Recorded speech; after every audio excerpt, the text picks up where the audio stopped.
is interpreting motion graphs, and here's where we left off. We had talked about how you can, basically, this is all the information that you can get from a position versus time graph. We went through all of it. And then we went through all of the information that you can get from a velocity versus time graph. And then I showed you this, and I said, we'll deal with this later. So let's deal with part of this now. This is not something that I'm gonna fill in for you, nor is it something that I'm gonna ask you to memorize, or you don't really even have to have it written down. I put this together because this is the kind of thing that I would have wanted for myself when I was a student using physics. This is what I think of as like a quick reference sheet. This basically, for me, incorporates everything you can figure out from a motion graph. And that's kind of a handy thing to have in one place. I'm gonna put a couple of things in here just so you can see how I would do it, but really, this is for you. So today, you're gonna have some time to work, and as part of that work, you might consider taking a look at this on Canvas and kind of making your own version of this document. So let me show you the kinds of things that I would put on here. And I'm not gonna start at the beginning, I'm just gonna start here with a velocity versus time graph. If we think about what information we can get from the coordinates of a point, so if you have a velocity versus time graph and you point your finger at one spot anywhere along that graph and ask yourself, what are the coordinates of that point? They tell you something. Keep in mind that those graphs are continuous. There's an infinite number of points on them, right? If you were to zoom in, if you were to look at 5 seconds of motion and then zoom in and just look at one of those 5 seconds, then zoom in and just look at 1/10 of those seconds, you never get to a point where it's just separate dots. Things that are moving move continuously. But any one set of coordinates has two pieces of information. One is a time and the other is a velocity. The time is the time of a measurement, so the time that the measurement was taken. And we'll talk a little bit about this because when we talk about time, it's well, what time do we use? Do we use the clock time and the date and stuff like that? Typically, that's not really important. Typically, what we care about with time is not what was the actual clock time, but how long after we started caring did this occur? The time that we start caring about something, we call time 0. And any times after that are, in this class, typically going to be measured in seconds. So time equals 4 seconds means 4 seconds after we started being interested in something's motion, it had this velocity. And velocity, we haven't defined yet, we'll get to this next week, but most of you have a fairly good intuitive understanding of velocity as it applies to the work that we're doing now. The work that we're doing now is all one-dimensional, which means along a line, just moving one way or the other way. When you move along a line, you have various speeds that you could go. That's part of velocity. And you can only go in two directions. You're either going one way or the other way. That's the sign, okay? And both of those are going to be incorporated into this number here. This number will tell us how fast something is going and which direction it's going. And that's what we get from the coordinates of any point on a velocity versus time graph. If we look at the graph as a whole, we see collections of points that are strung together in lines and curves. So let's jump up and think about a position versus time graph here. And so we could look at anything, but let's look at a position versus time graph and think about, well, so if we have a line like this, or a curve or something like that, what does that tell us about an object's motion? And we figured all that stuff out in class during the preliminary lab activity and in the first part of the work that we did yesterday. The slope itself, the actual number of the slope, 0.82 or 3/4 or 7/5 or whatever it is, the slope itself tells you the speed of the object. And remember we talked about steeper slopes meaning faster motion? That's sort of built into this, right? If the slope is speed, then the bigger the slope, the faster you're going. And the sign of the slope indicates the direction.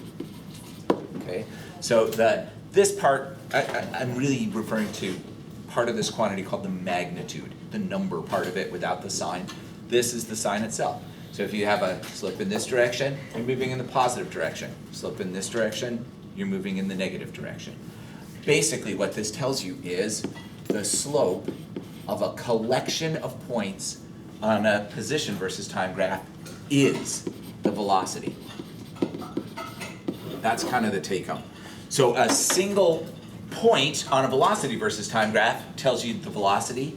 The slope of a collection of points on a position versus time graph tells you the velocity as well. We can get those pieces of information from either graph, right? On a velocity versus time graph, it's easier. Just whatever the coordinates are, that's the velocity at that time. With a position versus time graph, it's a little trickier. With a position versus time graph, if we have straight lines, then all the points along that line have the same slope. So we can find the slope of the whole line, and then we know the velocity at any point along that line. But what do you do if it's a curve? What do you do if your position versus time graph looks like this? That's not a straight line. What's the velocity? The velocity is the slope at a particular time. How do you deal with the slope of a curve? Some of you guys probably remember. We're gonna mostly think of this visually. There's mathematical ways of dealing with this. We're mostly gonna think of it visually. The slope at any one point along a curve is called the tangent. And basically what we're doing is we're saying, well, imagine that we drew a line that, oh, I can't do it this way, forget it. I was gonna do some smartboard magic, but it won't work. Imagine that we drew a line that touched our curve in only one spot. That line is the slope at that point, and we call it the tangent, okay?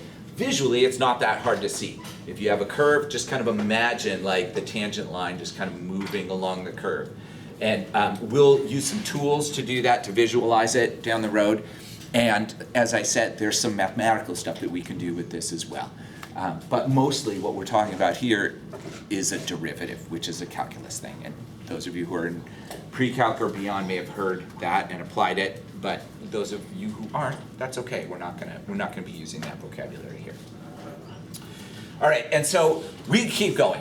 We haven't talked about all this stuff yet, but by the end of the end of my blah blah blahing today, we will have gotten to most of it. There's one piece that we're not going to quite get yet, and that's this. We're not really going to talk about acceleration yet. A versus t is an acceleration versus time graph. So file that away, because some of the work that I'm going to ask you to do today involves acceleration. We haven't talked about it yet. So I have a different expectation for what I'm going to see with that work when you're doing it. All right, keeping in mind that this is going on video, does anybody have any questions? All right. And then on Tuesday, we kind of plowed ahead and we looked at this, and this was a technique for finding what a velocity versus time graph would look like if we know a position versus time graph. And it all relied on that top box that I wrote, where we're realizing that the slope of a group of points on a position graph is the velocity. So if we have a position graph like this and we can find the slope at any given time, then we also know the velocity at that time. And if we plot that, we get a velocity versus time graph. This was an algorithm.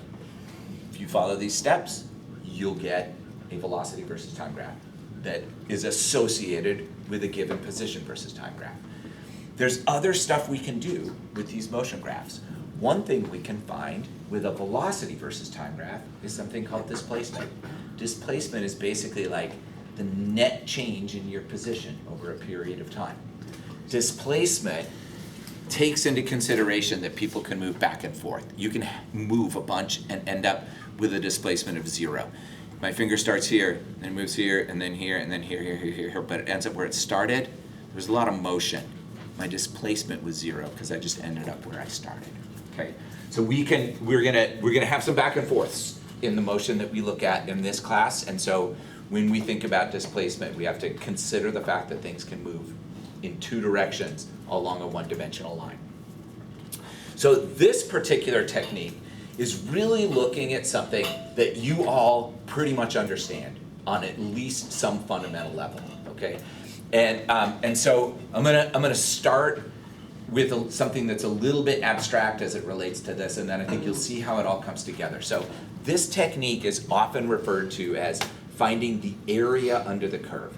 And you will do this in calculus if you take calculus, and we do this a lot in physics. But the area under a curve is kind of a weird thing to think about for most of us, because for most of us, area has to do with measurements that we make with a ruler.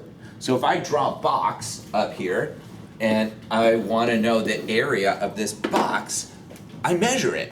I take my ruler and I put it up here and I measure it that this is about 23 centimeters across the bottom. And then along the top here, it's 14 centimeters, and 23 times 14 is 322 centimeters squared. Does anyone want to know how I could do that math so quickly, by the way? Yes. I just made that number up. I don't know if it's right or not. I don't know what the answer is. It very well might be 322. I just have no idea. And it doesn't really matter. If I had a calculator, I would do it. Now you know, if you ask me a question and I answer really quickly with a lot of confidence, I'm probably just making stuff up. Oh, it did? Yeah. So this is... You're right, you're right. You're kidding me. You lie. Nope. Okay, that actually is astounding. So let me just back up here and say two things. One is I really did guess, but I did a quick estimate based on I did 20 times 10. So it's like somewhere around there. And then the one thing that I actually thought about was the final digit. I looked at the 3 and the 4. I knew it was going to end in a 2. Is that really 322? Yep. That is wild. Yeah, that's pretty good. That's not my math prowess, that's just luck. But it's still fun when things come together. All right, so here's the thing now. When we find the area under a curve, the actual length of the lines in centimeters means nothing. When we find the area under the curve, we're going to be looking at geometric shapes that are formed by a velocity versus time graph, but the length of the lines that we're looking at are going to be associated with the axes. So for this, we're not thinking about area in terms of centimeters. We're going to be thinking about an area that is the product of a time, like maybe the time that something moves is 20 seconds, and a velocity. If we have an object that is moving with a velocity of 10 meters per second, I'm going to get this one right, then the area of that shape is 10 meters per second times 20 seconds. Those of you who do dimensional analysis know the seconds will cancel. We get meters. 10 times 20 is 200. The area of this shape is 200 meters. And what that tells us is that's how far this object will have moved in that time period. And if you think about what you already know about speed and velocity, this makes perfect sense. Something that moves at a constant speed for a certain amount of time, we can easily figure out how far it goes. Just multiply the two. That's how you would do it without drawing a rectangle.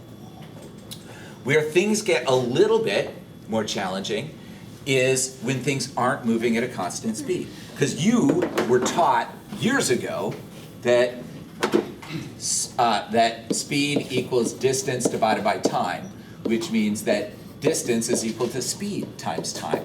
But what if we have an object that, for example, is moving like this? It starts off with a velocity of 0, it ends with a velocity of 10 meters per second, and it does that over a time period of 4 seconds. We can't do speed times time because our speed is constantly changing the whole time.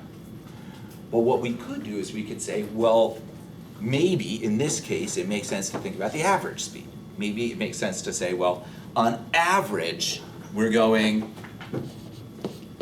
5 meters per second. And in that case, 5 times 4 is 20, so maybe this is going to be 20 meters. And if we think about this in terms of a graph, in in finding the area under the curve, it would look like this. We would have a graph that looks like this. This shape right here is a triangle. The triangle is going to have a height of 10 meters per second. It's going to have a base of 4 seconds. The area of a triangle is 1/2 base times height.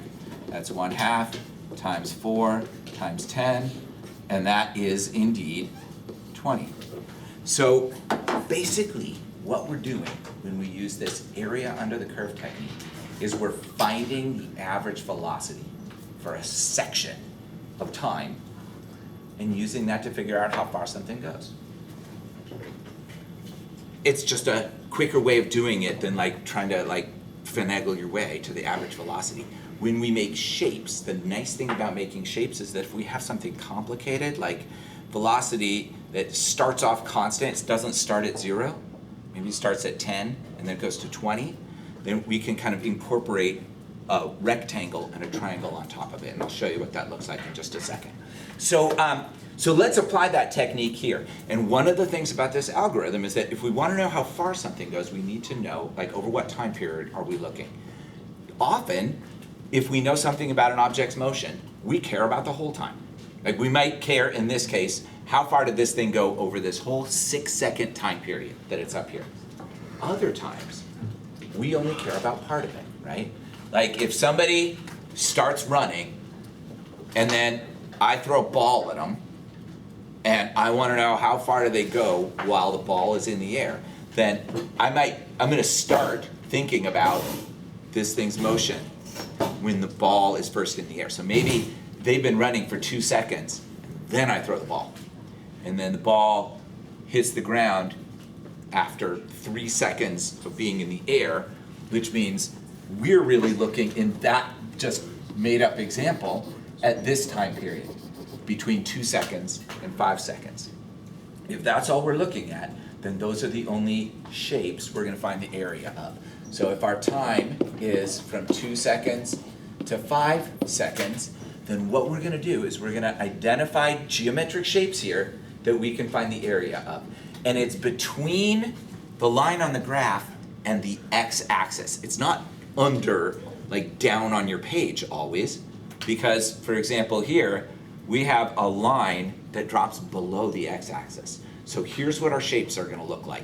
You could find different shapes here, like you could break this up in different ways. You'll get the same answer if you find their areas correctly. So here's one shape. It's right here.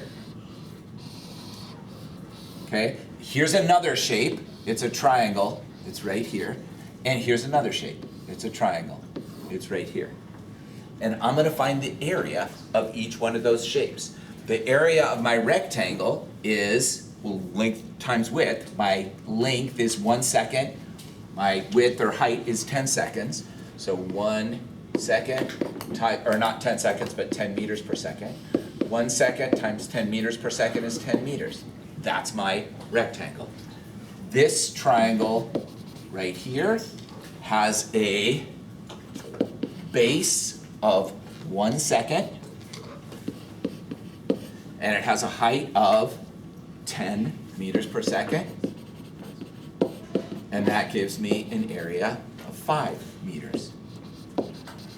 This triangle right here also has a base of 1 second, and it has a height of 10 meters per second.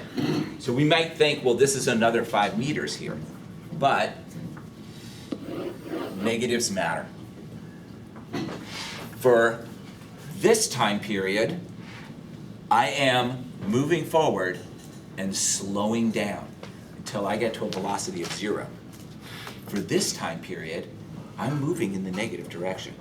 This motion would look like this. Now, I'm not going to move at these speeds or for these distances, but effectively this motion looks like this. I'm going to increase my speed, then move at a constant rate, then slow down and stop, and then I'm going to walk backwards, speeding up. And then I'm going to keep moving at a constant rate. This line continues. Okay? So this area right here is not positive 5. It's negative 5 because you're moving backward relative to the way that you were going when you started. Right? So we have 3 shapes, 3 areas. If we add them all together, we get 10 plus 5 plus -5, which is a total displacement of 10 meters. If we were to look at how far somebody moved from time 2 to time 5, if this is their velocity, they will have moved a total of 10 meters from where they started.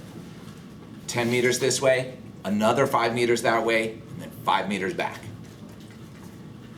Sometimes you have other resources that you can use to check this. Like if we had if somebody provided, or if we had a motion sensor that had the position versus time graph here, then we could check our displacement by using the position versus time graph.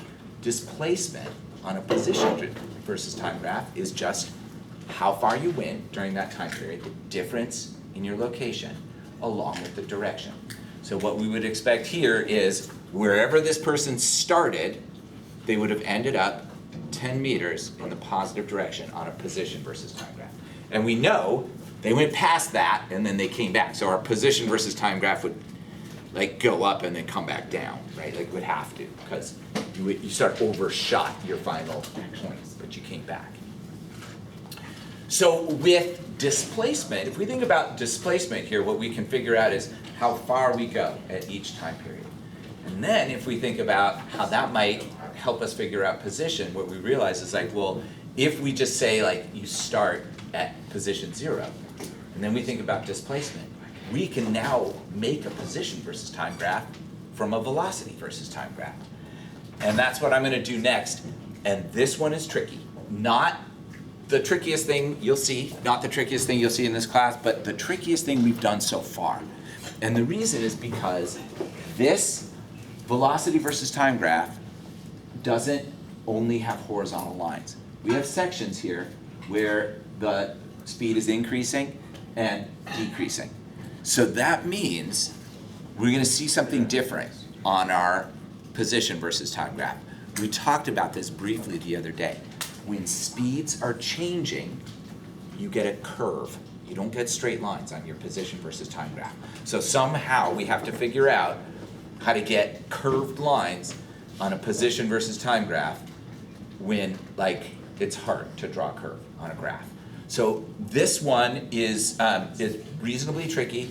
Again, there's an algorithm to do this. I'm gonna show you the algorithm. I'm gonna walk you through the whole thing. Some of you are gonna be like, okay, yeah, I could have done that. Some of you, you're gonna see it and it'll make sense to you, but in your mind you'll think, okay, I think I would need a little bit more practice here. Some of you are gonna think, I don't think I could do that on the first time. And what I wanna just point out here real quickly, and Ms. Adams and I were talking about this the other day, neither one of us loves graphing stuff by hand.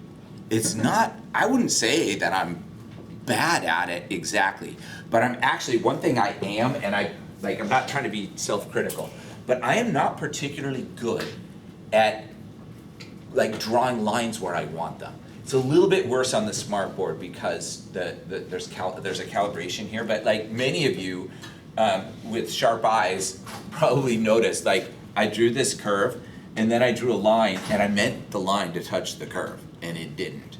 So that's not great. Like drawing these graphs is not my strong suit.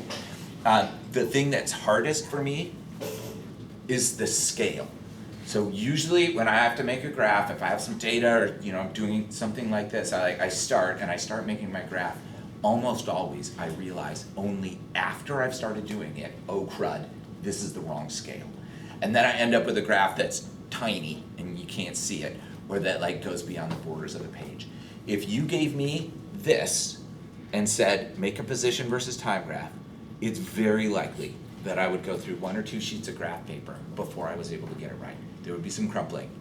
And so what I want you to get from this is not something that I expect you to be able to get perfectly the first time through. What I want is I want to be able to watch you do something like this and see that you know what you're doing. And when you get to a point where you're like, oh crap, I ran out of room on my graph, that is a really different skill from the one that we're practicing here. Making a position from a velocity versus time graph is a skill. Making a graph with the right scale and putting your lines in the right place is a different skill. I want you to focus on this one. If you're somebody who can do this stuff, that's great. If you're not, then it's okay if your graph doesn't look great, as long as we can see you do it. If your graph looks so bad that I can't tell if you know how to do this or not, that's a different proposition. I'll also just throw out, when it really comes right down to it, we can all improve. I don't love graphing, but I made these graphs. Those aren't terrible. Yeah, those are not terrible graphs for me anyway. So there is hope for all of us when it comes to graphing. The only other thing I want to say about this is I've done this before a whole bunch of times. In fact, if we went back through the years that I've had this example up, you'll see me I botched it. I've scaled it wrong and then realized, oh crap, I should have made this a different scale. And it's messy, it's ugly, and sometimes that happens, and it's all okay. So let's step through the algorithm and you'll see how this works. So it starts with the velocity versus time graph, finding the displacement. In this case, what we're gonna do is we're gonna break it into chunks of time where it's easy to find the displacement. This particular graph is pretty straightforward because we've got a shape here that we could deal with. We can find the area of that shape, the not real area, but the time times velocity area. And we have a couple shapes here that we could deal with pretty easily. A little triangle and a rectangle. We've got a big rectangle here that we can deal with pretty easily, and a big triangle here that we can deal with pretty easily. Which means what makes the most sense is to break up our displacement into thinking about this first 10 seconds, then the next 10, then the next 10, then the next 10. So we're gonna think about this particular velocity versus time graph 10 seconds at a time. The next thing that I'm gonna do is actually calculate the displacement by doing the math. And some of you probably can't quite see these numbers, but the time axis is 10 seconds at a time. The velocity, the y-axis, is 10 meters per second at a time. So actually, if you think about what's going on here, we're gonna be looking at hundreds of meters. We have to be. We have 40 seconds at somewhere around 10 meters per second for most of the time. That's gonna be at least 400 meters of displacement. So when I scale this, I better not do 1, 2, 3, 4, 5, 6, 7, because then my 40 is gonna be up at the ceiling, right? So I tried, and I didn't do the world's best job, but I sort of tried to match up these two graphs so that we could think about them as sort of being aligned vertically. So if this is 10 seconds, 20 seconds, 30 seconds, 40 seconds, this would be time 0. What we want to try to do is figure out how far did it move here, what was its displacement. Then it's going to have some more displacement, and then it's going to have some more displacement, and it's going to have some more displacement. Let's figure out what those were. This shape, all of these rectangles are 10 by 10. So we can fill those in really quickly. 10 by 10 is 100 meters. This one's 100, this one's 100 meters. This is 2 of those, so this is 200 meters. This is a triangle. Base is 10 seconds. Height is 10 meters per second. Half of that is 50. So this one is 50 meters. This triangle is 20 meters per second high, 10 seconds wide. 10 times 20 is 200 divided by 2. This is 100 meters. If we think about the displacement over this whole time period, it's going to be 100 plus 150 plus 200 plus another 100. That's 550. So I've got to fit 550 meters on my x-axis. And I figured this out in the last class. That means that that 2 of these lines is 100, right? So that's going to be 100 meters. This is going to be 200 meters. This is going to be 300 meters. This will be 400 meters. This will be 500 meters. Okay. And there's a little bit of trial and error there. This is the place where I usually do my crumpling, right? I pick the wrong scale for my y-axis, and then only later on realize, oh crud, I need to show 550 and I only have room for 300, and then I have to start over. Okay, and then we're gonna use the y-axis value, that's this, to tell us the slope of our different sections of time. We know what the displacement is, so we're gonna plot those points on our position versus time graph, and then we're gonna use the slope of the y-axis of our velocity versus time graph to figure out what the slope of our position versus time graph is. So here's what it looks like. In the first 10 seconds, I move 100 meters. If I start at 0, after 10 seconds, I should be here. In the second 10 seconds, I move 150 meters. I start at position 100, and I move 150 meters, so that puts me right here. In the next 10 seconds, I move 200 meters. So if I start at 250 meters, that puts me at 350 and 450 meters. And then in the last 10 seconds, I move 100 meters. So here's my last 10 seconds. I'm gonna move 100 meters. That should get me to 550, and it does. So that kind of matches up, all right? And now, when we look at this, so, I mean, it looks to me like I could just go yink, yink, yink, yink, and draw some lines and I'd be done, but here's the thing. We know that when we have diagonal lines on a velocity graph, that makes curves on a position versus time graph. Changing velocity leads to non-straight lines on a position graph. We figured that out. You hopefully figured that out with the motion sensors, and I told you that in class on Tuesday. So that means these two sections with a constant velocity have a constant slope.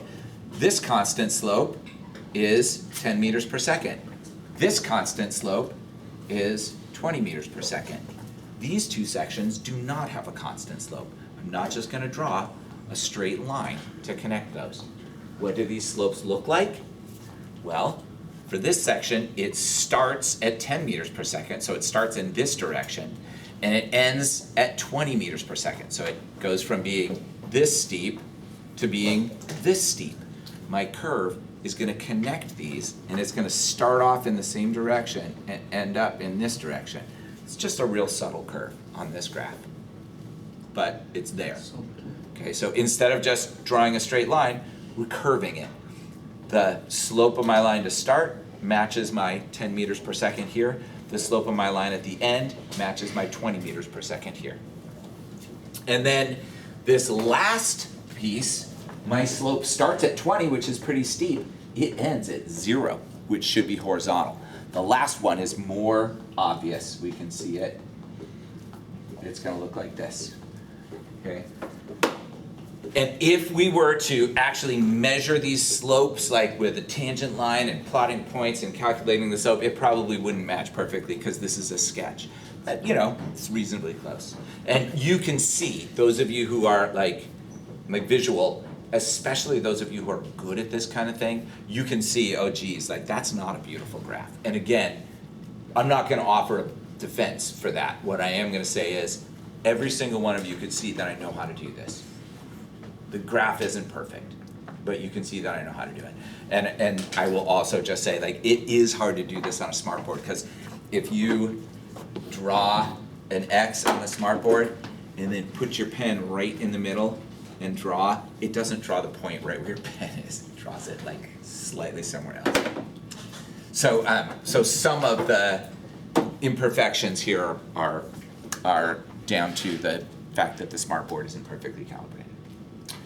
Okay, I want to just show you a couple of quick things about today's work, and then I'm going to see if people have questions, and then we'll take a break, and then when we come back, we'll talk about some AP Physics stuff for those of you who are interested. So the work that I'm going to ask you to do today, I'm going to desperately try to remind you to turn this in, because I want you to turn it in, is to wrap up this motion graphs practice assignment that you started the other day. Some of you got farther than others.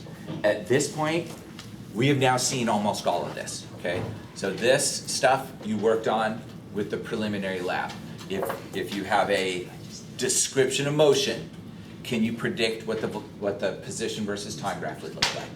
This stuff, was what we worked on in class on Tuesday. If you have a position versus time graph, can you make a velocity versus time graph? This piece right here is what we did today. Use a velocity versus time graph to find the displacement. Okay. This piece right here, use your position versus time graph to find the displacement. I talked about that today. I didn't show you. I didn't show you, but and some of you might get a little tripped up by this, but we talked about it, at least very briefly, okay?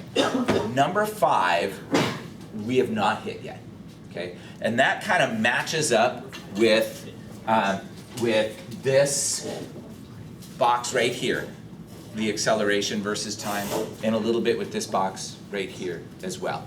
And so what I want you to know about this is going to be really common theme in this class. I'm going to explain everything that you need to know. I'm going to show you how to do everything that you'll need to do, but I won't necessarily explain it to you before I give you a chance to try to figure it out on your own. So this is going to be one of those examples where some of you are going to be like, okay, I'm going to go for this, and you're going to dive in and you're going to do a little bit of research and you're going to talk about some stuff and you're going to look around and you're going to end up nailing it or not, and it's okay. I don't do this kind of thing so that you're frustrated. I do it because it's fun to figure stuff out on your own, and I hope that that's true for you. I know it can be. But keep in mind that I haven't showed you this yet. I'm going to show you this next week, which means by the end of next week, everyone will know how to do this. But you're turning in the assignment today. What does that mean? It means I'm not going to evaluate this part of it. Right? I want to see you try, but I don't necessarily expect that you get it right. Okay.